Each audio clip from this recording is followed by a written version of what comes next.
बिस्मिल्लाहिर्रहमानिर्रहीम। अस्सलाम वालेकुम नाज़रीन, आप यूट्यूब चैनल देख रहे हैं। मैं इमरान खान हूँ। बड़ी खबर ये है और सबसे ज़्यादा सवाल ये उठाया जा रहा है कि क्या पाकिस्तान ईरान के साथ किसी जंग में जाने वाला है। तो इस सवाल का जवाब इस वीलॉग में हम ढूंढते हैं। बहुत सारी आलमी खबरें हैं मशरिक़ वस्ता से ख़ास तौर पर, और उस पर हमें इन चीज़ों का जवाब मिल जाएगा। सबसे पहले तो ये है कि ऐसा बज़ाहिर दिखाई दे रहा है कि सऊदी अरब दीगर अरब ममालिक के साथ मिलकर ईरान के खिलाफ जंग का हिस्सा बनने जा रहा है। और इसका जो सबसे बड़ा सबूत है वो तो ये है कि अमेरिका ने अपने हमले को फौरी तौर पे खलीजी ममालिक से निकलने का हुक्म दे दिया है। ख़ास तौर पे सऊदी अरब को खाली किया जा रहा है और ये हुक्म दिया गया है अमरीकी हुकूमत की जानिब से कि सफारती अमला, ख़ास तौर पे जो सफारतकार भी हैं, वो फौरी तौर पे सऊदी अरब को छोड़ दें। दीगर ममालिक से भी अमरीकी बहुत बड़ी तादाद में निकल गए हैं। तो जहाँ पर भी अमेरिका ने जंग करनी होती है या उन्हें नज़र आ रहा होता है कोई बड़ी जंग होने जा रही है, तो वहाँ वो फौरी तौर पे इनखला शुरू कर देते हैं। और अब वो दिखाई दे रहा है। एक और बड़ी खबर इसमें यह है कि ये मेरे सामने एक डॉक्यूमेंट है जो सऊदी वजारत खारजा का है। इसमें ईरान को वाज़ेह वार्निंग जारी की गई है और बैनुल-अक़वामी अखबारात में ये खबर छप चुकी है। सऊदी अरब ने ईरानी मौक़िफ़ को गलत करार दिया कि हमारी सरजमीन ईरान के खिलाफ इस्तेमाल हो रही है। यानी सऊदी अरब का मौक़िफ़ ये है कि अरब ममालिक जहां अमरीकी अड्डों पे ईरान ने अटैक किया, उन ममालिक के अड्डों के ऊपर से ईरान के ऊपर कोई अटैक नहीं हुआ। तो फिर ईरान के ऊपर अटैक हुआ कहां से, ये सवाल अपनी जगह मौजूद रहेगा। लेकिन सऊदी अरब का मौक़िफ़ ये है कि ईरानी सदर का दावा भी गलत है कि हमारे मुल्क से या हमारी बेसिस से, जो यहाँ पे बेसिस हैं अमेरिकन की, वहां से इनका दावा है कि ईरान के ऊपर हमला नहीं हुआ। और ईरान ने जो हमले किए हैं, जिनको ईरान जवाबी हमले कहता है, वो बिला जवाब हैं। सऊदी अरब ने सख्त अल्फाज इस्तेमाल किए हैं और साफ ईरान को एक तरह से जंग का नोटिस या धमकी दी है। और पाकिस्तान ने जो है उसके बाद ये स्टेटमेंट दिया है कि हम सऊदी अरब के साथ या सऊदी हुकूमत के साथ एक दिफाई मुआहदे में हैं। ये पाकिस्तान ने कहा है इस सिचुएशन के बारे में। अब पाकिस्तान ने क्या किया और पाकिस्तान क्या जंग में उतर सकता है, यही है ना अब तक का सबसे बड़ा सवाल। तो सबसे पहले तो आप ये देख लें कि प्रोफेसर जियांग, जिनके बहुत सारे इंकशाफात या बहुत सारी उनकी पेशन गोइयां वो बिल्कुल दुरुस्त साबित हो रही हैं, ये चाइनीज प्रोफेसर हैं। प्रोफेसर जियांग ये कहते हैं कि अगर जंग बढ़ी तो पाकिस्तान का बड़ा अहम किरदार इसमें हो जाएगा। अब पाकिस्तान एक दिलचस्प सूरत हाल में है, क्योंकि 12 रोज़ा जंग के दौरान पाकिस्तान ने ईरान की हमायत का इजहार किया था, लेकिन चंद माह बाद पाकिस्तान ने सऊदी अरब के साथ एक बाहमी दिफाई मुआहदा कर लिया। ये जो 12 रोज़ा जंग थी, ये पिछली थी जो जून 2025 में हुई थी। उस जंग के बाद पाकिस्तान ने सऊदी अरब के साथ एक दिफाई मुआहदा कर लिया था, जिसका मतलब यह है कि अगर सऊदी अरब पर हमला हुआ तो पाकिस्तान उसके दिफा के लिए सामने आएगा। प्रोफेसर जियांग के मुताबिक अगर इसराइल सऊदी अरब के खिलाफ मजीद फॉल्स फ्लैग कार्रवाइयां करने में कामयाब हो जाता है और सऊदी अरब ईरान के खिलाफ जंग का ऐलान कर देता है, तो इस मुआहदे के तहत पाकिस्तान को भी ईरान के खिलाफ जंग में शामिल होना पड़ सकता है। उन्होंने कहा कि यह इम्कान भी हो सकता है कि अमेरिका ईरान के खिलाफ जमीनी रास्ता जब इस्तेमाल करे तो पाकिस्तान के जमीनी रास्ते से वो लड़ाई शुरू कर दे, क्योंकि ईरान का जनूब मशरकी इलाका निस्बतन ज्यादा कमजोर समझा जाता है, जबकि शुमाल मगरबी हिस्सा ईरान का जो है वो मजबूत है। यानी जो ईरान का एरिया तुर्की के साथ या इराक के साथ लगता है, वहां पे माजी में बहुत लड़ाइयां भी उन्होंने लड़ी हैं, तो उन्होंने अपना सारा जो मिलिट्री इंफ्रास्ट्रक्चर है वो वहां पर डेवलप किया है। यहां पर उन्होंने नहीं किया, पाकिस्तान की तरफ से उनको लगता था सत्ते खैरा ने, लेकिन यहां पे वो कमजोर है। और ये कहा जा रहा है कि इधर से भी लड़ाई शुरू हो सकती है, अमेरिका ये रास्ता इस्तेमाल कर सकता है। बहरहाल ये तो वक्त बताएगा कि क्या किया जाएगा। लेकिन इस वक्त इसराइल को बहुत मार पड़ रही है और इस लड़ाई का अगर कोई सबसे बड़ा बेनिफिशियरी बनने जा रहा है तो वो इसराइल ही होगा, इसराइल के अलावा कोई नहीं होगा। क्योंकि इसराइल में कभी भी इतने बम नहीं गिरे, इतने मिसाइल नहीं गिरे। इसराइल ने वहां पर जितने भी कैमराज हैं, फुटेजेज हैं, सारी खत्म कर दी हैं और वो किसी को अलाउ नहीं कर रहा कि सोशल मीडिया के इस्तेमाल के जरिए से तबाही का कोई मंजर बाहर निकाले। आप गौर करें, जब इसराइल ईरान को मारता था या गजा के शहरियों को मारता था, और उस वक्त जब रॉकेट चलते थे और सुरंगों के अंदर जाते थे या जेर जमीन पनाहगाहों के अंदर चले जाते थे इसराइली, तो तब बड़ी वीडियोज आती थी नीचे से, तब बहुत सारे मनाजिर आपको दिखाई देते थे। लेकिन अब बिल्कुल कोई किसी किस्म का मंजर दिखाई नहीं दे रहा, फुटेज नहीं आ रही, वीडियोज नहीं आ रही। इसराइली शहरी सारे के सारे कहां गए कुछ पता ही नहीं चल रहा। वो एक शदीद ज़हनी तनाव और दबाव का शिकार है और वो ज़हनी मरीज बनते चले जा रहे हैं जो इसराइल के शहरी हैं। और ज़ेरे ज़मीन बंकर्स भी अब उनके महफूज नहीं रहे। इंडियन मीडिया के कुछ लोग वापस गए और एक इंडियन सहाफी ने यहां तक दावा किया कि 100 फुट नीचे तक भी जो पनाहगाहें हैं वो भी महफूज नहीं है, उनमें भी नुकसान हुआ है। अभी ये खबर आई है और एक दावा है और मुख्तलिफ मीडिया चैनल में ये चल भी रहा है। दावा ये कहता है कि रूसी खुफिया एजेंसी ने इस बात की तस्दीक की है कि ईरान हाइपरसोनिक मिसाइलों के हमले में, यानी ईरान ने जो हाइपरसोनिक मिसाइलों का हमला किया है उसमें इसराइली लीडरशिप के लिए बनाया गया ज़ेरे ज़मीन बंकर तबाह हो गया और इसमें अभी तक आग लगी हुई है। यानी अब बंकर्स भी उतने महफूज नहीं रहे क्योंकि मिसाइल बहुत बड़े और बहुत हैवी हथियार जो हैं वो इस्तेमाल हो रहे हैं। बंकर में इसराइली हुकूमत, ब्यूरोक्रेसी और फौज के आला हुकाम पनाह लेते थे। अब पता नहीं उस वक्त वहां पे वो थे या नहीं थे, लेकिन इस जगह पे वो पनाह जरूर लेते रहे माजी में।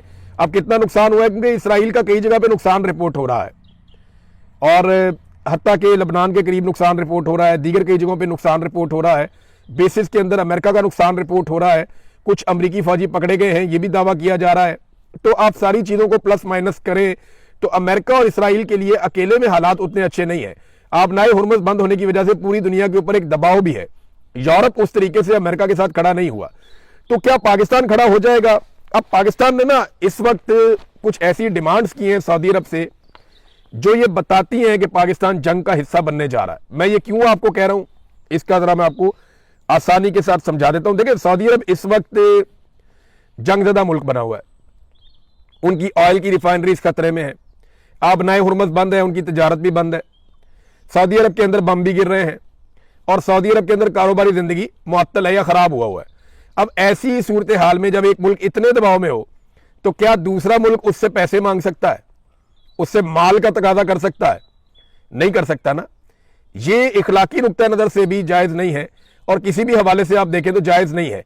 लेकिन पाकिस्तान ने ऐसे वक्त में जब सऊदी अरब शदीद दबाव में है, पाकिस्तान ने खतरात से घिरे हुए एक मुल्क से उसके तेल के रस्ते बंद होने के बावजूद, माशी दबाव के बावजूद पैसा मांग लिया है। पाकिस्तान ने मांगा क्या, ये जरा आप देख लीजिए, इसमें आपको सारी कहानी मिल जाएगी। ये दुनिया भर के मीडिया में छप गया। 10 साल के लिए पाकिस्तान ने $5 अरब का डिपॉजिट मांगा है कि हमें कर्जा दे दें आप $5 अरब और 10 साल के लिए वो डिपॉजिट आप हमारे पास रखें। अच्छा, याद रखिएगा सऊदी अरब का पहले ही पैसा पाकिस्तान के पास है, तो बहुत मुमकिन है ये वही पैसा जो है उसको 10 साल के लिए पाकिस्तान कह रहा है कि आप इसको हमारे अकाउंट में रहने दें, पैसे को आप ये पैसा अगले 10 साल तक हमारे अकाउंट से ना निकालें। 8 चीजें मांगी है पाकिस्तान ने सऊदी अरब से, जो 2 बड़ी चीजें मैं आपको बता देता हूं। नंबर 1 तो ये है कि 10 साल के दिए $5 अरब आप हमारे कौमी खजाने में जमा रहने दें। नंबर 1, ये कोई पैसा हमें वो दे नहीं देंगे लेकिन हमारे कौमी खजाने में जमा रहेगा। नंबर 2, $5 अरब की तेल की सहूलत हमें दी जाए, यानी में जो उधार तेल देता है सऊदी अरब उसकी मिकदार जो है वो $5 अरब तक कर दे। पहले मेरे ख्याल में 1.2 अरब थी, किसी दौर में ये $2 अरब भी थी, लेकिन अब पाकिस्तान ने डिमांड किया कि $5 अरब का तेल, तो ये $10 अरब की पाकिस्तान ने सहूलत मांगी है और ये उधार है, ये वो पैसा नहीं है जो सऊदी अरब देगा और पाकिस्तान का हो जाएगा।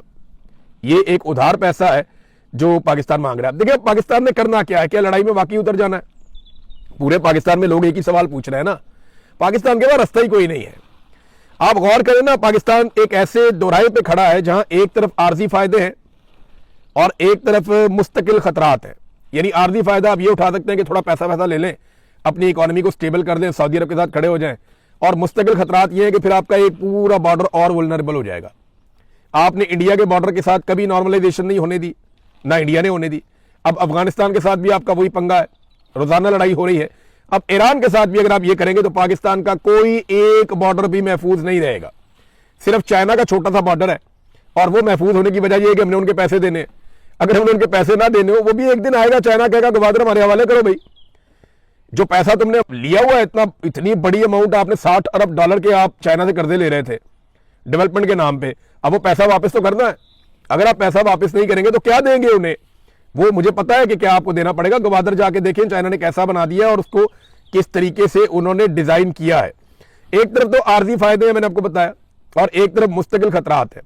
एक तरफ अमीर तरीन सऊदी अरब है और दूसरी तरफ मुसीबतों से घिरा हुआ, सुपर पावर से जंग लड़ता हुआ ईरान है। तारीख ना अपने आप को दोहरा रही है। हम 50 साल पीछे चले जाए ना तो हमारे पास एक डिक्टेटर था ज़ियाउल हक, उसने जो पाकिस्तान के साथ किया और जो हालात उस वक्त थे, लगभग वही हालात पाकिस्तान के वापस पैदा हो चुके हैं। अमेरिका और अमेरिका के इत्तेहादियों के साथ मिलकर अरब ममालिक की मदद से अफगानिस्तान में पाकिस्तान ने जहाद की बुनियाद रखी थी। आपको याद है तब भी अमेरिका था, अमेरिका के इत्तेहादी थे और अरब ममालिक थे, और अफगानिस्तान का बैटल ग्राउंड था जहां पे पाकिस्तान ने कहा कि यह जहाद है। उस लड़ाई में पाक फौज, तालिबान, अरब और अमरीकियों ने एक साथ मिलकर शाना बशाना ये लड़ाई लड़ी थी, और बाद में उन्हीं तालिबान ने, जिनको तैयार किया गया, अफगानिस्तान के तमाम धड़ों को शिकस्त देकर इक्तदार पर कंट्रोल हासिल कर लिया था। आज एक मरतबा फिर पाकिस्तान वही खड़ा है। आज ईरान में रजीम चेंज करना मकसद है, और उसके लिए एक बार फिर अरब ममालिक, पाकिस्तान, अमेरिका, इसराइल, उनके इत्तेहादी, वो सारे फिर उसी मुकाम पे दोबारा से खड़े हैं। तब भी बहुत सारे जर्नैल और सियासतदान अमीर हो गए थे, आज भी इम्कान है कि बहुत सारे जर्नैल और सियासतदान अमीर हो जाएंगे। तब भी पाकिस्तान में गैर आईनी हुक्मरान थे और उनको और उनके इकदाम को तहफ़्फ़ुज़ मिल गया था। ज़ियाउल-हक़ था ना, ज़ियाउल-हक़ को और उसके इकदाम को तहफ़्फ़ुज़ मिल गया था इस वफादारी के बदले में। आज भी पाकिस्तान में गैर आईनी हुकूमत है, एक डिक्टेटरशिप है, आसिम मुनीर साहब कंट्रोल करते हैं, तो इनको भी तहफ़्फ़ुज़ मिल सकता है। वही मामला आज भी है। तब भी पाकिस्तान ने अपनी एक लंबी सरहद हमेशा के लिए कुर्बान कर दी थी और एक मुस्तकिल खतरा ले लिया था, और आज भी पाकिस्तान की एक और सरहद गैर महफूज होने की तरफ जा रही है, और यही खतरा बदस्तूर मौजूद है। तो पाकिस्तान को बड़े होश के साथ फैसला करना पड़ेगा, लेकिन फैसला तो हो चुका, पार्लियामान में डिस्कस ही नहीं किया। यानी जब पाकिस्तान सऊदी अरब के साथ दिफाई मुआहदा करने जा रहा था तो पार्लियामान में पाकिस्तान ने डिस्कस नहीं किया। पार्लियामान में डिस्कस करते तो यह शर्त रखी जाती कि अगर सऊदी अरब किसी हमारे दोस्त, हमसाया, मुसलमान ब्रादर इस्लामी मुल्क से लड़ेगा तो हम इस लड़ाई का हिस्सा नहीं बनेंगे, अगर किसी दुश्मन से लड़ेगा तो लड़ाई का हिस्सा बनेंगे। कोई कंडीशन रखी जा सकती थी ना, लेकिन कंडीशन रखी नहीं गई। यह कहा गया कि सऊदी अरब पर हमला, पाकिस्तान पर हमला, और पाकिस्तान पर हमला क्या सऊदी अरब पर हमला होगा या नहीं होगा, इस सवाल का जवाब अभी तक हमारे पास नहीं है। हाँ, लेकिन एक बात है, अब इसको ना हमारे मौलवी, ये जो दरबारी मौलवी हैं पाकिस्तान के अंदर बेशुमार, ये इसको मक्का और मदीना की हिफाजत करार देंगे। वो कहेंगे जनाब कि हम तो हरम की हिफाजत के लिए जा रहे हैं, एक हूं मुस्लिम हरम की पासबानी के लिए, नील के साहिल से लेकर ताबका के काशगर। ऐसे ऐसे शेर आपको मौलवियों ने सुनाने ना, ऐसा ऐसा आपको जज्बाती करना है ना कि जैसे मक्का और मदीना को खतरा इसराइल से नहीं है, ईरान से है। अब ये मौलवी आपको ये कहानियां सुनाएंगे और आपको लड़ाई की तरफ रागिब करेंगे अगर ये माहौल बन गया तो। मैं कंडीशन अभी भी रख रहा हूं, मुझे अभी भी पता नहीं क्यों उम्मीद है कि शायद कोई होश के नाखून ले और इस लड़ाई से पाकिस्तान को बचाया जाए, लेकिन बज़ाहिर चीजें उसी तरफ जाती हुई दिखाई दे रही हैं। जिस तरह पाकिस्तान ने 10 अरब डॉलर की फैसिलिटीज मांगी है ना, उधार मांगा कि 5 अरब डॉलर से उधार दे दो, हमारे अकाउंटों में आप रख दें 10 साल के लिए। कुछ और चीजें भी मांगी हैं, IMF के वाले से भी मदद मांगी है, और साथ में 5 अरब डॉलर का उधार तेल भी आप हमें दे दें, फैसिलिटेट कर दें। जिस तरह पाकिस्तान ने मांगा है, इससे तो ये लगता है कि पाकिस्तान एक सौदेबाजी कर रहा है। अब मक्का और मदीना तो कोई खतरे में है नहीं, और ईरान से तो मक्का और मदीना को कोई खतरा होना नहीं चाहिए, मुसलमान तो सारे उसकी हिफाजत के लिए हैं। लेकिन मुझे ऐसा लगता है, और कुछ सोर्सेज ये कहते हैं कि कुछ ना कुछ ऐसा होने वाला है अरब ममालिक में जिसके बाद इस लड़ाई का जवाब बन जाएगा। ये मैं आपको फिर बता देता हूं कि आने वाले दिनों में कुछ ना कुछ ऐसा होगा अरब ममालिक में जिसके बाद लड़ाई का जवाब पैदा कर दिया जाएगा या लड़ाई का जवाब बन जाएगा। पाकिस्तान की पॉलिसी जो है ना, वो बड़ी प्रो इसराइल है। मैं ये देख रहा हूं कि पाकिस्तान वो सारी चीजें कर रहा है जिससे इसराइल को फायदा हो रहा है। बोर्ड ऑफ पीस के अंदर जाना, अमेरिका को दरख्वास्त करना कि हम अपनी फौज भेजना चाहते हैं गाजा में, फिर सऊदी अरब के साथ एक दिफाई इत्तेहाद में जाना, फिर इसराइल और अमेरिका की मजम्मत नाम लिए बगैर करना, उनका यानी नाम भी ना लेना, उनकी मजम्मत भी ना करना, फिर ईरान की मजम्मत करना कि वो अमरीकी अड्डों पे अटैक क्यों कर रहा है। ये सारी चीजें ना इसराइल को बहुत फायदा दे रही है, और अगर पाकिस्तान इस लड़ाई में उतर जाएगा तो इसराइल और पाकिस्तान जब शाना बशाना लड़ेंगे तो ईरान के लिए बहुत मुश्किल हो सकता है। अगर तो वाकई ये सिचुएशन बन जाती है तो ईरान जो है ना, वो बार बार यही कह रहा है कि पड़ोसी अरब ममालिक की सरजमीन हम पर हमलों के लिए बदस्तूर इस्तेमाल हो रही है। पाकिस्तान में ना एक और बड़ी खौफनाक कार्रवाई डाली जा रही है। कुछ नए अकाउंट्स बने हैं पाकिस्तान में सोशल मीडिया पे, ये जरा आपने गौर करना है और आपने देखना है, क्योंकि जो हमारे दोस्त एनालिसिस करते हैं उन्होंने ये रिपोर्टें बना ली हैं। मेरी टीम ने भी मुझे आगाह किया है कि बहुत सारे सोशल मीडिया पे नए अकाउंट्स बने हैं और ये शिया सुन्नी फसाद पाकिस्तान में फैलाने की कोशिश कर रहे हैं, और ये गुज़िश्ता चंद दिनों के अंदर सामने आए हैं, और ये दर्जनों की तादाद में एक एक अकाउंट ट्वीट्स कर रहा है और शिया सुन्नी फसाद पाकिस्तान में फैलाना चाह रहा है। देखिए, एक बात बड़ी क्लियर है कि पाकिस्तान में जो अहले तशी बरादरी है, हमारे भाई हैं, वो ईरान के साथ उनकी एक थोड़ी सी वाबस्तगी है और एक अकीदत है। लेकिन अभी जिस तरह से ईरान ने ये लड़ाई लड़ी है, या इससे पहले पिछले साल जून में लड़ी थी 12 दिन की, या इसके अलावा ईरान ने जिस तरह फलस्तीनी या फलस्तीनियों के कॉज के लिए आवाज उठाई है पूरे मुस्लिम उम्मा से बढ़ के, तो जो अहले सुन्नत पाकिस्तानी है उन सबके दिलों में बड़ी कदर बढ़ गई है ईरान की, और बहुत ज्यादा एक भाईचारा और इत्तेहाद की फिजा बनी है पाकिस्तान में पहली मरतबा। अब इस फिजा को तोड़ने की कोशिश की जा रही है अपने मजमूम मकासद के लिए। तो मेरी आप सबसे गुजारिश है, ऐसे अकाउंट्स को फौरन ब्लॉक करें, इनको रिपोर्ट करें, और इसके अलावा 2-4 बड़े अकाउंट्स भी हैं, वो भी यही कार्रवाइयां डाल रहे हैं, बारीक वारदातें। तो आपने शिया सुन्नी फसाद से और फिरका वारियत से पाकिस्तानियों बचना है, आपने इसका हिस्सा नहीं बनना। जब दुश्मन बम मारता है तो वो ये नहीं देखता कि ये शिया या सुन्नी है। जब वो आपके ऊपर अटैक करता है, जब गुर्बत आती है, तो वो ये नहीं देखती कि ये शिया या सुन्नी है। जब कोरोना वायरस आया था तो वो ऐसा नहीं करता था कि मैं शिया को लगूंगा और सुन्नी को नहीं लगूंगा। ये बात ज़हन में रखना कि हम सब मुसलमान हैं, भाई भाई हैं, हमारा एक वतन है, हमें आपस में अपना इत्तेहाद और इत्तेफाक कायम रखना है। ये हमें तकसीम करने की कोशिश करेंगे, और वजह क्या है? पैसा। वजह क्या है? मफाद। वजह क्या है? पाकिस्तान को एक नई जंग के अंदर झोंक देना। पाकिस्तान तहरीक इंसाफ ने इस मजम्मत को कंडीशनल कर दिया। पाकिस्तान तहरीक इंसाफ ने कहा जी ठीक है, ये जो अरब ममालिक के ऊपर अटैक हो रहे हैं ये भी गलत है, और जो अटैक ईरान के ऊपर हो रहे हैं वो भी गलत है। उन्होंने कहा दोनों चीजें एक दूसरे से जुड़ी हुई है, एक दूसरे से वो वाबस्ता है, लिहाजा आप ये नहीं कर सकते कि एक चीज को आप गलत कहें और दूसरी चीज को आप गलत ना कहें। तो नेतन्याहू के बारे में मैं आपको बता रहा था कि उसके बारे में पाकिस्तान के जज्बात खासे नरम हो गए, और नेतन्याहू को पाकिस्तानी टीवी चैनल्स में दिखाया जाता है, नेतन्याहू के बयानात पाकिस्तानी टीवी चैनल के ऊपर चलाए जाते हैं, नेतन्याहू के लोगों के साथ शहबाज शरीफ साहब जाकर मिलते हैं, और कमाल शहबाज शरीफ साहब ने दिल बड़ा किया और ज़बरदस्त ताल्लुकात इसराइल के साथ या इसराइल के हमायतियों के साथ इन्होंने इस्तवार किए हैं, कमाल तरीके से किए हैं। और जो एस्टेब्लिशमेंट की एक बड़ी पुरानी ख्वाहिश थी, वो ख्वाहिश भी पूरी हुई है। अमेरिका के सदर डोनाल्ड ट्रंप की एक ख्वाहिश थी, वो हमेशा से इसराइल को एक महफूज मुल्क देखना चाहते हैं, एक मजबूत मुल्क देखना चाहते हैं। वो देखना चाहते हैं कि तमाम ताकतवर इस्लामी ममालिक इसराइल के साथ अच्छे ताल्लुकात बनाएं, और डोनाल्ड ट्रंप को उसमें खासी कामयाबी हासिल हुई है। डोनाल्ड ट्रंप ने साबित किया कि उससे बेहतर दोस्त कोई भी इसराइल का दुनिया में नहीं हो सकता। तो नेतन्याहू के खिलाफ बात कर रहे थे इकबाल अफरीदी साहब कौमी असम्बली में, मुबैना तौर पे ये सारे सोशल मीडिया पे लान तान हो रही है, तो इन्होंने जनाब बंद कर दी आवाज ही बंद कर दी। अब आप नेतन्याहू के खिलाफ भी नहीं बोल सकते। कैसा है? कौमी असम्बली में नेतन्याहू के खिलाफ भी नहीं बोल सकते, ये हालात है।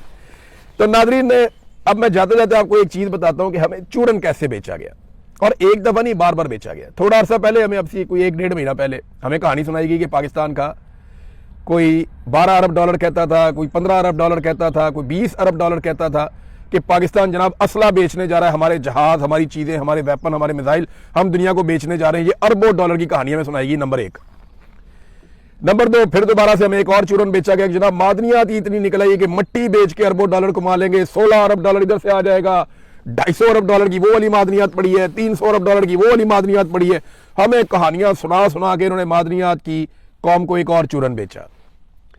फिर इन्होंने कहा जी ग्रीन इनिशिएटिव हम लेने जा रहे हैं, कोई 15 अरब डॉलर इससे भी आने वाला है, तो हम तो बड़ा पैसा कमाएंगे। फिर कहा जी हमने SIFC बना ली है, 100 अरब डॉलर जो है उसकी सरमायाकारी तो फौरी तौर पे पाकिस्तान में आ रही है।